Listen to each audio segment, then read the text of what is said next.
Hi everyone, it's Miss Tara. I just wanted to come on here again today and read you guys another book. I've missed seeing all of you guys, and I hope that you're having fun at home, doing a lot of fun things with your family.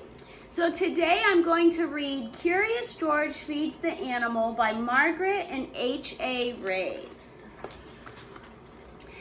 We've read some of these Curious Georges at school. Let's see what kind of trouble George gets into today.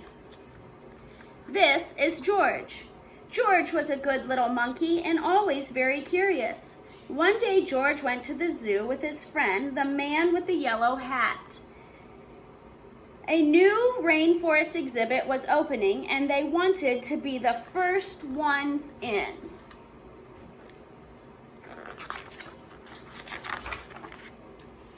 But when they got to the new exhibit, the doors were closed.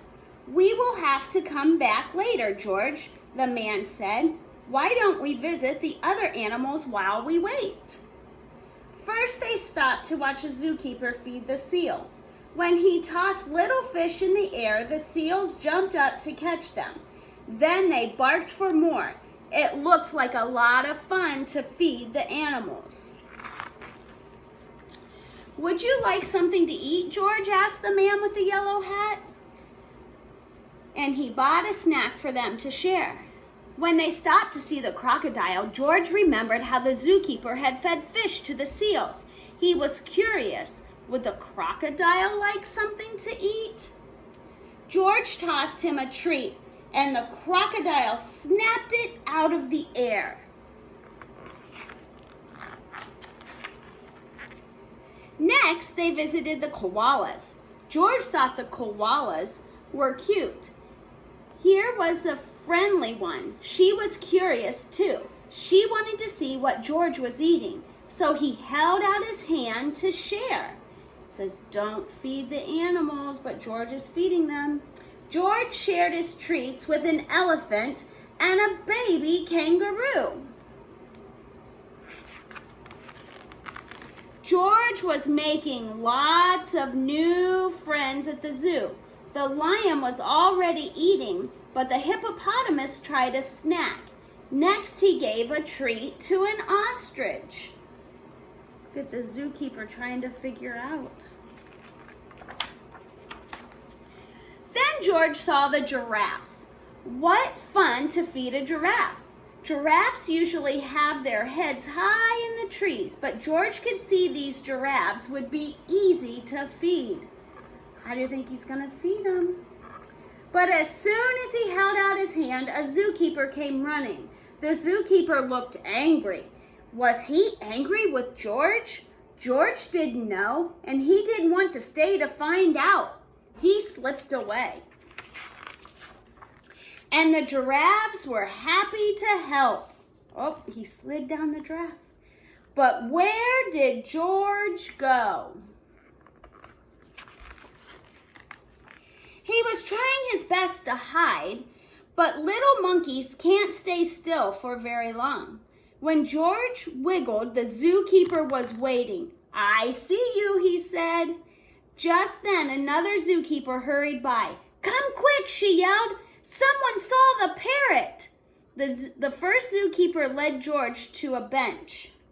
"The parrot from our new exhibit escaped, and I must help find it," he explained.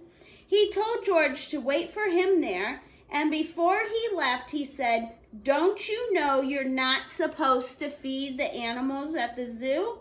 The wrong food might make them sick." George felt awful. He didn't know he wasn't supposed to feed the animals. He didn't want them to make them sick. George was looking at the treats in his hand when all of a sudden, a big bird swooped down and snatched it right up. Now George knew he wasn't supposed to feed the animals, but this one had helped itself. A zookeeper passing by was happy to see George. "You found the parrot," she said. "We've been looking for this bird all day." When she saw George's snack, she said, "This isn't the best thing to feed a parrot, but a little won't hurt. Would you like to help me put him back?"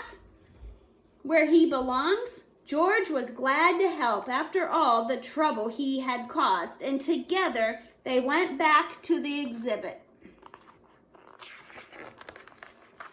"There's our problem," the zookeeper said, pointing to a hole in the netting. As the zookeepers discussed how to fix it, George had an idea. He climbed up like only a monkey can, and when he reached the hole, he tied the netting back together. Meanwhile, the first zookeeper returned. "Catch that naughty monkey," he yelled. "He was feeding the animals." "But that little monkey found the parrot," another zookeeper told him. "And look, he fixed the netting.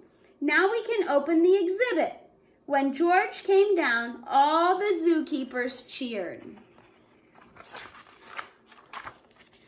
Finally, the celebration began and the doors were open. The man with the yellow hat was there, and he and George got to be the first ones inside. As George walked in, the zookeepers thanked him for all his help. "Please visit anytime," they said. George couldn't wait to come back and see his friends. But next time, he'd remember, unless you're a zookeeper, what do you think? Don't feed the animals. All right, guys. I just wanted to tell you once again that I miss you and that I will come back on and read another book another day. All right, bye.